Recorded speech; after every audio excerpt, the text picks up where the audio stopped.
के 3 बेटे थे। पति खूब अच्छा कमाता और बड़े घर के ऐश सब था मोहिनी के जीवन में।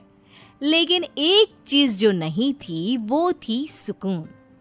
मेरी बहन और मेरा भाई दोनों गरीब, लेकिन मैं मेरे पास तो नोट की बरसात है। तभी मोहिनी की बहन बीना उसके दरवाजे आ जाती है। अरे मोहिनी, कैसी है? मेरे घर में ना सिलेंडर खत्म हो गया है। तेरे पास तो इतने पैसे हैं, भरवा देना मेरा सिलेंडर। पैसे जैसे ही आ जाएंगे मैं दे दूंगी। तभी मोहिनी का पति राकेश आ जाता है। क्या है बिना, ये अपने घर की परेशानी हम लोगों के घर ना गाया करो। तुम्हारी बहन को तुम लोगों पर तरस आ जाता है और वो पैसे देने लग जाती है। मुझे ये बिल्कुल पसंद नहीं है। ओ जीजा जी, नहीं, मैं तो वो बस अच्छा मैं चलती हूँ। बीना वहां से चली जाती है। उसके जाने के बाद अच्छा किया जो आपने सुना दिया। अरे न जाने क्या सोचकर मेरे घर आ जाती है कि जैसे यहाँ तो भंडारा भरा है। अरे कितना तो दे दिया। अच्छा जी, जरा 1000 तो देना। वो बिन्नी दीदी है ना, उनके घर जा रही हूँ। उनका पोता हुआ है तो मुंह दिखाई दे दूंगी। हाँ, उन लोगों के आगे तो शो ऑफ किया करो। वो खुद को बड़ा अमीर शो करते हैं ना। दिखा दे कि तू भी किसी से कम नहीं है। हाँ जी, इसी के लिए तो जा रही हूँ। मोहिनी तैयार होकर अपनी बुआ की बेटी के घर जाती है, जहाँ उसके पोते का कार्यक्रम चल रहा होता है। वहाँ वीना भी आई होती है। अरे वीना, क्या जरूरत थी यहाँ आने की? तेरे घर पर गैस नहीं है तो वो भरा लेती। क्या करूं मोहिनी, बुआ को बुरा लग जाता नहीं जाती तो। वैसे मेरे पास एक जोड़ा बच्चे का कपड़ा रखा था, वही अपनी चांदी के पायल के साथ देने जा रही हूँ। घर पर गैस थी नहीं, सोचा परिवार यहीं खाना खा लेगा, बाकी सुबह का सुबह देखा जाएगा। मोहिनी को बहन पर दया आ जाती है। वो पर्स से 1000 रुपए निकाल कर दे देती है। ले वीना, लेकिन पैसे वापस कर देना, तेरे जीजाजी हिसाब लेते हैं। मोहिनी भी क्या करती, गरीबी में बहन का सहारा ही उसके जीवन जीने का आधार था। फिर एक रोज, सुनिए, भाई के घर बेटी हुई है, मुझे माँ के पास जाना होगा। अरे उस घर में ना कूलर है ना एसी, कैसे रहोगी तुम? हाँ, वही सोच रही हूँ कि अकेली जाऊं, बच्चों को साथ ना ले जाऊं। चली जाओ, लेकिन ये जो तुम अपने गरीब परिवार से मिलने चली जाती हो ना, मुझे बिल्कुल अच्छा नहीं लगता।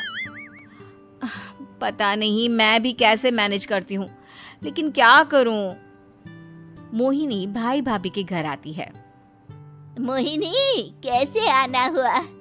तू यहाँ हम लोगों के घर रह लेगी या फिर किसी होटल में रहेगी? क्या हो गया है माँ? मोहिनी को क्यों ऐसे बोल रहे हैं आप? अरे तू नहीं जानती अपनी ननद को, पैसे वाली है ना, तो ऐड कुछ ज्यादा ही है।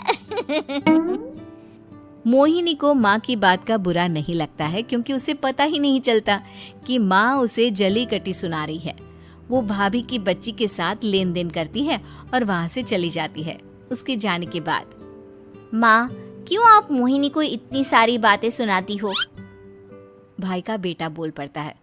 माँ, क्योंकि दादी जानती है कि बुआ के अंदर घमंड है। सही बोल रहा है मोहन।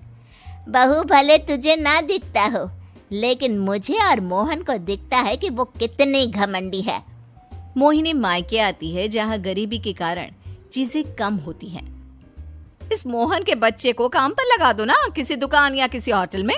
बर्तन धो लिया करेगा, कम से कम 4 पैसे और आएंगे घर में।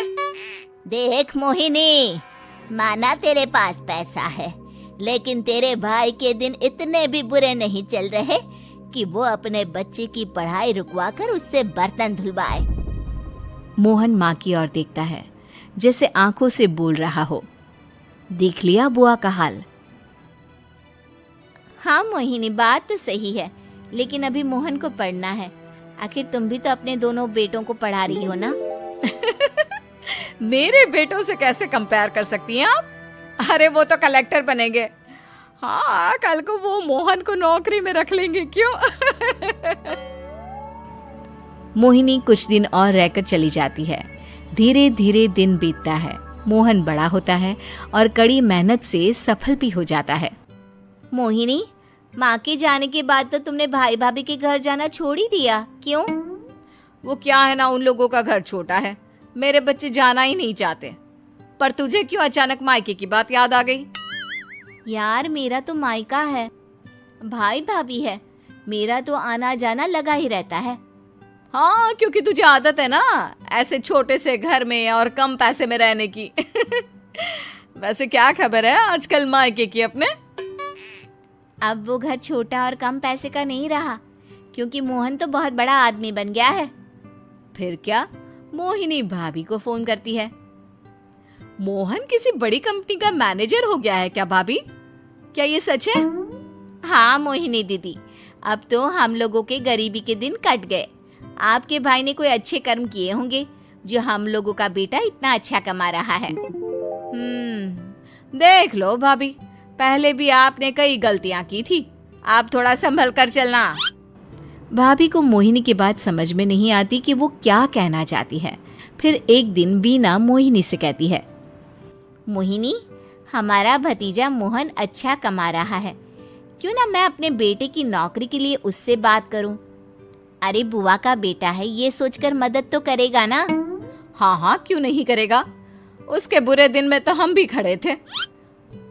मोहन को वीना फोन करती है और अपने बेटे की मदद करने की बात करती है। हाँ हाँ बुआ, क्यों नहीं, आप सिद्धार्थ को भेज दें, मैं अपनी ही कंपनी में उसकी नौकरी करवा देता हूँ। दिन बीतते हैं, अब वीना के हालात भी अच्छे हो जाते हैं। क्या बात है वीना, तूने भी कार ले ली, वो भी इतनी अच्छी? हाँ मोहिनी, अपने भतीजे के कारण तो हम लोगों के दिन अच्छे हो गए। उसने सिद्धार्थ की नौकरी लगवा दी है, वो भी शानदार। ठीक है, लेकिन पैसे ख्याल से खर्च करना। वो क्या है ना, पैसे आने आसान है लेकिन संभालने मुश्किल। मोहिनी घर पर अपने पति से बात करती है। देखो ना, सबके पास पैसे हैं, एक वक्त था जब मैं ही अमीर हुआ करती थी। लगता है कि ज्यादा दिन नहीं रह पाओगी, मेरी नौकरी को कुछ साल ही बचे हैं और तुम्हारे दोनों लड़के निकम्मे हैं। उन लोगों को बोलो ना कि नौकरी करे। तभी वहाँ मोहिनी के बेटे भी आ जाते हैं। अरे हमें क्या मोहन समझा है जो दिन रात गधे की तरह काम करते रहे? खैर, दिन फिरते हैं और मोहिनी के पति की नौकरी भी खत्म हो जाती है। मोहिनी क्या करे, थोड़े से पैसे में गुजारा नहीं हो रहा है। तो क्या करे, मेरी समझ में कुछ नहीं आ रहा। मोहन को बोलो ना कि वो इन दोनों के लिए नौकरी देखे, जैसे सिद्धार्थ के लिए नौकरी देखी है। मोहिनी क्या कहती, उसे अपने वो दिन याद आ जाते हैं जब उसने भाभी से मोहन को नौकर बनने की सलाह दी थी। क्या हो गया, क्या सोच रही हो मोहिनी? यही कि वक्त कभी भी किसी का भी पलट सकता है। ऊपर वाले से डर कर रहना